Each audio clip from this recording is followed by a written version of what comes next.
Every day you use it, you earn it, spend it, save it. But have you ever wondered what exactly is money? And how did we go from trading seashells to sending digital currencies across the globe in seconds? Today we are uncovering the incredible story of humanity's most powerful invention, money. What is money? In our modern world, money seems simple.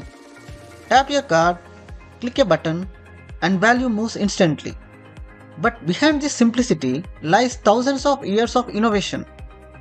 Before we travel through time, let's understand what makes something truly function as money. Money serves three essential functions. Medium of exchange.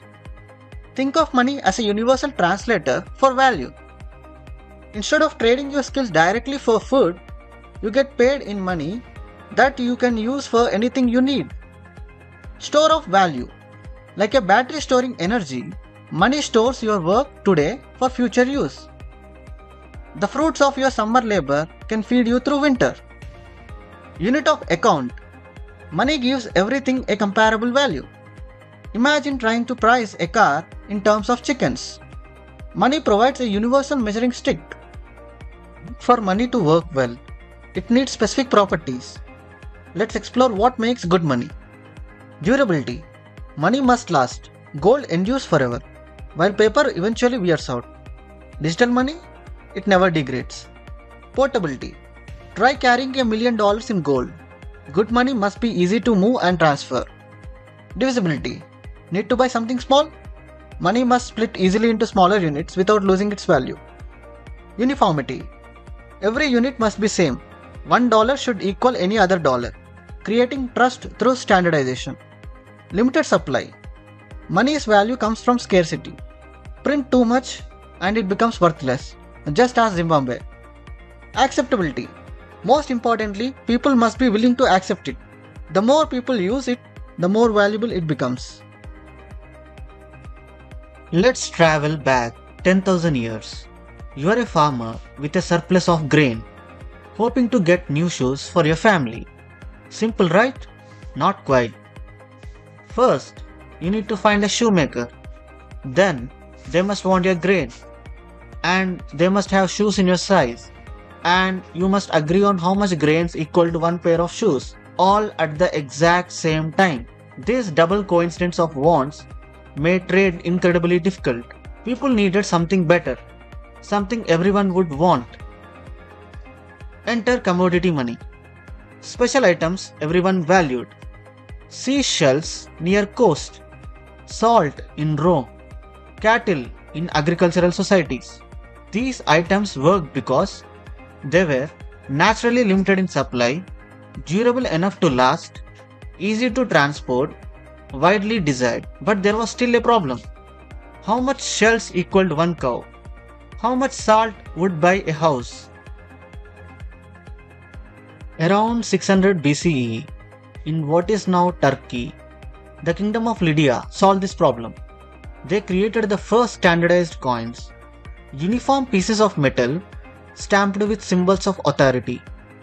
This innovation spread like wildfire across trade routes because each coin had consistent weight and value. Government stamps guaranteed authenticity. They were relatively easy to carry. They wouldn't rot or spoil. But as trade grew, merchants faced a new challenge. Carrying heavy bags of coins over long distances wasn't just inconvenient, it was dangerous. In 7th century, China merchants found a solution.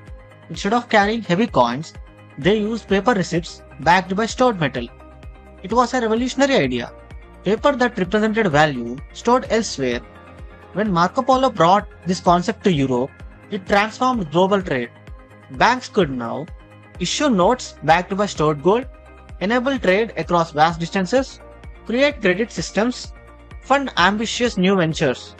But as economics grew more complex, even paper had limitations. The 20th century brought the biggest change yet. Money became invisible. 1950s, the first credit cards appeared. 1960s, electronic fund transfers began.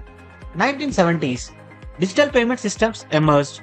1990s, online banking revolutionized access. 2000s, Mobile payments changed everything. Money became data, flowing globally at the speed of light. But this digital revolution had a catch. It required trust in banks, governments, and corporations to manage the system. Then came 2009.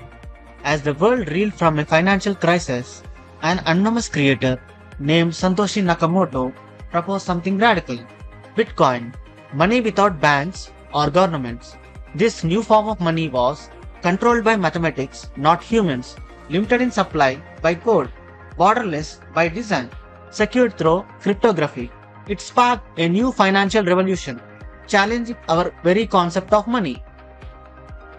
Today, we are seeing central banks creating digital currencies, decentralized finance reimagining banking, programmable money re-enabling new possibilities, digital assets reshaping value storage.